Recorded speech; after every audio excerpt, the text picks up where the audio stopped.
So g'day, it's Benedict. I just thought I'd talk you through splitting a beehive, part of our spring swarm management techniques. So I've got an empty beehive here, so I'm going to just talk it through. I've got my smoker. So obviously getting started, the first thing we're going to want to do is a bit of smoke in the entrance. So, you know, good puff of smoke. We're going to let that smoke do its thing. I've then got my smoker, I can pop that aside, ready for when I need it. I've got my hive tool ready to go, and I've also got a spare base ready to go, and a spare lid. So the lid can be a proper, beehive lid, or in this case, it's a temporary lid, piece of marine plywood. All right, so I've waited for that smoke to do its thing. The bees will be reacting or responding. So now with my hive tool, I can open the lid. I might want to put a little bit of smoke over the top again, just to pacify the bees. And then I'm going to check the lid, just make sure that the queen's not in there, because things happen. Sometimes the queen's in the lid and does strange things. And I'll just pop that to one side. All right. So this hive is busting. I'll give you some backstory. This hive is busting. It's ready to go. It's springtime. I checked it and I found the queen had started laying into some queen cups. So these guys are definitely going to swarm. And so my swarm prevention is to split the hive. So an artificial swarm, sometimes called a division. So first things first, really easy. I've got my spare base here and I've got the lid. So the first thing I'm going to do is carefully take the top box and lift it across and pop it on the base. So now I've got the hive split in two. Now, chances are the queen will be in the top box because it's a bit warmer. She'll be up the top there. Also, I did check this hive last week, so I'm pretty sure she was laying up the top. I found lots of young, wet larvae. So now the trick is find the queen, because I want the queen to go into the split. And what are the other tricks? I want to make sure that none of the queen cells are in the split. I want to make sure all the queen cells and queen cups are in the parent colony. So the original site we'll call the parent colony, and this we'll call the daughter or the split. So having a look through the hive, I need to obviously check every frame. So what I can do is I've got to take out a frame. So with my hive tool, I can lever some space. I can really create some space here, and then I can start pulling frames. And you'll remember, we don't ever take the outside frames first, because that can roll bees against the woodwork. That can really squash and tumble bees. So we always take the second frame in, or the seventh frame. All right, so I've created space. I've really sort of levered those across, and then with the hook, we can hook out from one side and hook from the other and slowly pull that frame out. Alright, so looking on this frame, just checking, is there a queen? No queen. So that one is mostly pollen and honey, so I'll keep a record of that's pollen and honey. I can rest it on the outside, even with the bees on it, and I can keep going through my inspection. Now, I'm looking for the queen, remember? So I've got to find the queen. So my next thing would be to go to the opposite side. I'm going to lever over and take the seventh frame out. Slowly take the seventh frame out. Have a good look and see what's happening in there. Again, that's mostly honey and bees, no queen, so I'll pop that there. Now, if the queen is inside this hive, in this box, we've sort of trapped her in the middle four frames.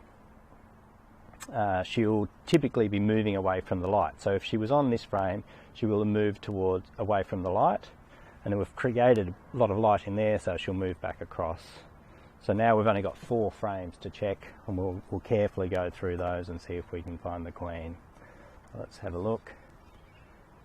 So in theory, there we go, some wet brood, some unsealed larvae, a few eggs in there, so no queen. We know what we've got. Now we've got some, I can see down from inside, there's some more wet brood, a little bit of sealed brood. Again, pop that to one side, no queen. Finally we find the queen. Here we go. There's our queen. I saw her crawling down the side. So now we've got our queen, we're confident there's no queen cells on there. We'll leave the queen in this box. We'll just check this last frame. Are there any queen cells? No queen cells on there, good. All right, so now we've started to disassemble. We know where the queen is. We can think about how do we populate this new colony of bees. What does it need? Obviously it needs some resources, some food. It'll need some bees, a population of bees, and it'll need some room for the queen to lay her eggs. So we've had a bit of a look. Let's have a look at the parent hive. I'll have a look in here. So again, create some space, pull out the frames. All right, so in this frame, this is sealed brood or capped brood. So that brood is probably going to hatch fairly soon, which is good. We can see a few starting to emerge in the corners. So because that's about to hatch, we could give that frame and all the bees to the split, because obviously when those bees hatch, they'll be young bees and they'll be able to populate that hive. And also as they hatch, the cells where they've emerged from will be cleaned and the queen will have somewhere to lay. So some sealed brood in there is good. Here's another frame of sealed brood or capped brood. Fantastic. So we'll pop that in there. So we've got 2 frames of sealed brood. We've got the queen. We've got some honey and pollen on the outside. A couple more frames of bees.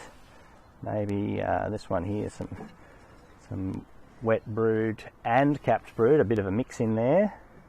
Older wet brood, big larvae. And one more frame of honey and pollen that was over on this side. So we'll give them some honey and pollen. So this is populating the hive. All right, so we've got all the bees in there. We've got the queen, got resources ready to go. But remember, because we've split that hive across, we've done a division, any of the forager bees, when they leave this new colony, when they fly out, they're going to see the landmarks and they'll fly back to the parent hive. So this is always going to lose some bees. So one of the tricks is to make sure that you've really got lots of young nurse bees. So the nurse bees are going to be typically on frames that have younger larvae, so unsealed or wet brood. So here's a frame of unsealed and wet brood with lots of nurse bees on it. So I might shake those bees in, shake a few extra bees, and if there are any spare bees in the lid, you can always shake those in. You really want to make sure that the split has a good population of bees to keep warm, and particularly the young nurse bees, because they're going to stay, they're not forager bees yet. So be generous with the population in that one. And then with these leftover frames, obviously we've got some frames that can go back into the parent hive. We've got the queen cells in there that we saw. So when we reassemble these, we put our lids back on. So there's the lid for the division. Here's the lid for the split, and the parent. When we put them back together, these guys think they've swarmed. The queen will then have some room to lay. We'll keep an eye on that. That colony could really boom if conditions are good. We might need to add another box. This hive is going to go through the process of raising a queen, and you've probably got about 12 weeks because by the time the queen has gone off and mated and come back and started to lay, it's about 12 weeks before all of the bees in that colony are her daughters, at which point you can determine the temperament of the hive, and you can also really see the vigour and the laying rate of that colony. So that's splitting a hive. Hopefully I didn't talk it through too quickly. It's one of the most common practices in swarm control. If you've got any questions, of course, send me a message and I'll try and get back to you. All right, cheers.